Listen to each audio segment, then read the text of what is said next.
സഹോദരന്മാരോട് ഞാൻ പറയാണ്, ഇതാ പെരുന്നാളിന് നിങ്ങൾ ഡ്രസ്സ് എടുത്തു കൊടുക്കും, ഇവിടെയുള്ള കുടുംബത്തിനും എടുക്കും, നാട്ടിലുള്ളവർക്കും നിങ്ങൾ എടുക്കും. അതേ ടെക്സ്റ്റൈലുകളിൽ എന്തൊരു തിരക്കാണ്. നോമ്പ് തുറക്കുന്ന സമയത്ത് പോലും കടയിടമകൾക്ക് നോമ്പ് തുറക്കാനാവാത്ത നിലക്ക് ആളുകളെ ആയിരക്കണക്കിന് കടകളുടെ ഉള്ളിലാക്കി ഷട്ടർ താഴ്ത്തേണ്ടി വരുന്ന വിധത്തിൽ നമ്മുടെ മുസ്ലിം മാപ്പിള പെണ്ണുങ്ങൾ അങ്ങനെ ആടിപ്പാടി തിമർക്കുന്നു.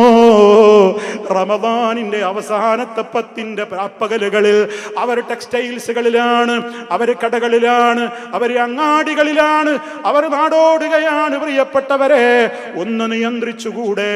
നമ്മുടെ പെങ്ങന്മാര് ഉമ്മമാര് നമുക്കൊന്ന് നിയന്ത്രിച്ചുകൂടെ?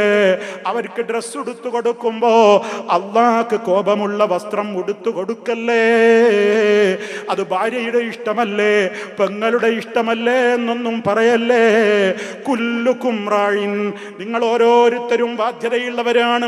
റഹ്മാനായ റബ്ബിന്റെ കോടതിയിലെത്തുമ്പോ നിന്റെ ഭാര്യയുടെ വേഷം നിന്നോടും ചോദിക്കും, നിന്റെ മകളുടെ വേഷം നിന്നോടും ചോദിക്കും.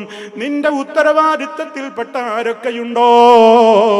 വകുല്ലുക്കും മസ്ഊലും അൻ റഇയതിഹി, ഓരോരുത്തരും തന്റെ കീഴിലുള്ളവരെ കുറിച്ച് ചോദിക്കപ്പെടുക തന്നെ ചെയ്യും. കൈ കഴുകി രക്ഷപ്പെടാമെന്ന് വിചാരിക്കണ്ട. അതുകൊണ്ട് ഡ്രസ്സ് എടുത്തു കൊടുക്കുമ്പോ നല്ലോണം ആലോചിച്ചോ.